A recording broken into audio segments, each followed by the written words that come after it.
mbokki internet yi ñu ngi leen di nuyu bu baax ku ci nekk ak trop ak santam ñu ngi fii tey ci Kër Saalum Diané fi nga xamante ni tey foofu la ñuy distribuer les intrants maanaam jiw wi démarré nañu ko vraiment askan bi lu ñu apprécier mooy état bi jiw bi nga xamante ni tey joxe na ko nekk na gerte bu rafet gerte boo xamante ni vraiment am nañ ci yaakaar xam naa dañuy dugg ci biir incha allah xool quelques réactions ak li nga xamante ni tey moom la ñuy dérouler distribution yi mu nekk distribution bu équitable la fii ci Kër Saalum Diané.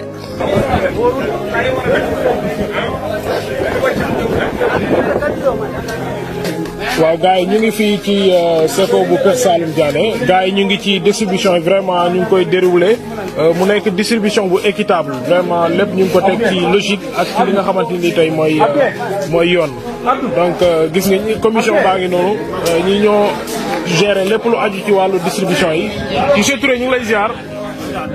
waaw noo gisee distribution yi parce que dégg naa gars yi ñu ngi apprécier que ni gerte bi rafet na. waaw bon comme ni ñu ko waxee rek. ñoom ñi nga xam ne ñoom ñoo teg saako. waaw yaakaar naa ñoom kenn ëpp leen information bi nga xam ne moo fi nekk. dëgg la. comme ni ñu ko waxee saako bi mot na. macha allah pour le moment. gerte bi aussi rafet na waaw. dégaguma daal pour jàmbat. mais mbaa amu leen benn jafe-jafe ci liggéey bi. waaw liggéey bi waaw ba nii ni muy déroulé rafet na gars yi ñu ngi koy jël si ak tey ak dal aussi pratiquement comme gars yi yàgg nañ ko ba def daanaka amati tool. waaw Ibrahima kon dafa mel ni li ñuy waxal jubal jubanti bi am na solo parce que dégg naa dañuy wax ne laataa ñuy distribuer nañ xool ñaata saako moo fi nekk. kon yaakaar naa ko bëgg a jubal rek moo war a mën def loolu. voilà donc waroon na fekk distribuer sax ñu compté waat saako. waaw dañ xam montant total bi mu door a commencé liggéey bi. dëgg la yow en tant que nga yaa géré commission bi daal vraiment rafetlu ko déroulement bi daal. monsieur Ibrahima Touré ñu ngi lay jaajëfal. monsieur Mboub noo gisee liggéey bi. suñu collègue wax na lépp maa ngi lay ziar bu baax. yaakaar naa comme ni ko waxee rek.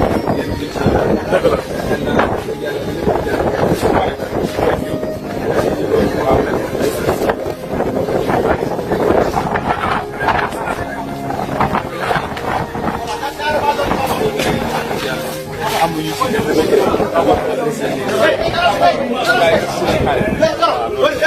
voilà mu ngi noonu ñooy commission bi nga xamante ni tey ñoo géré lépp loo xamante ni tey ci wàllu séddale jiw bi la gis ngeen vraiment liggéey bi mu ngi jaar yoon bu baax a baax ñu ngi remercier son excellence le président Bassirou Diomaye Diakhar Faye li nga xamante ni tey diggoon woon na ko ak sénégalais yi vraiment mu ngi ci bu baax a baax jiw bi ñu ngi koy séddale mu jaar yoon ku ci nekk li nga war a am yaa ngi koy am mu ngi koy joxe ci prix 210 francs ci lu état bi wax te ku ci nekk yaakaar naa mu ngi ciy gis boppam bu baax a baax kon merci le président Ousmane Sonko ñun boo gisee ñiy xeexal la commune de Kër Saalum Diané pour que ñu mën a jot jiw wi à temps réel ngir am nawet bu baax moo tax ñuy xeex lu yàggul dara bind nañ ko message bind nañ lettre ouverte concernant le président de la République et son premier ministre Ousmane Sonko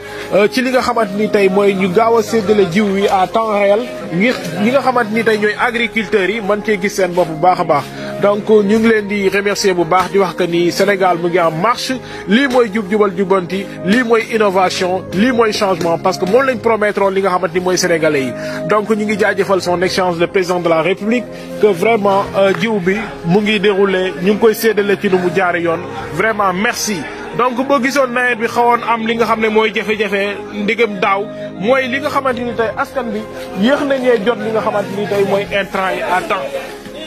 voilà gis ngeen déroulement bi mu ngi noonu askan bi ñu ngi jël gerte gi fii ci Kër Saalum Diané kon donc lii yëpp dañ ciy jaajëfal le président de la République mi Ousmane Sonko et son premier ministre Ousmane Sonko en plus tamit dañuy jaajëfal ki nga xamante ne mooy président Bassirou Diomaye Diakhar Faye di jaajëfal aussi tamit le maire de la commune de Kër Saalum Diané muy monsieur El Hadji Sidi Kanté ci équipe bi nga xamante ni équipe bu dynamique la moom la fi teg tey ki ko jiite di monsieur Ibrahima Touré nekk un brillant travailleur nekk liggéeykat nekk borom xam-xam nekk doomu commune bu Kër Saalum Diané nekk doomu commune doomu Kër Mamou Sagnane vraiment mu ngi ciy liggéey bu am solo mu nekk ku jub vraiment ku dëggu ci lu muy def lépp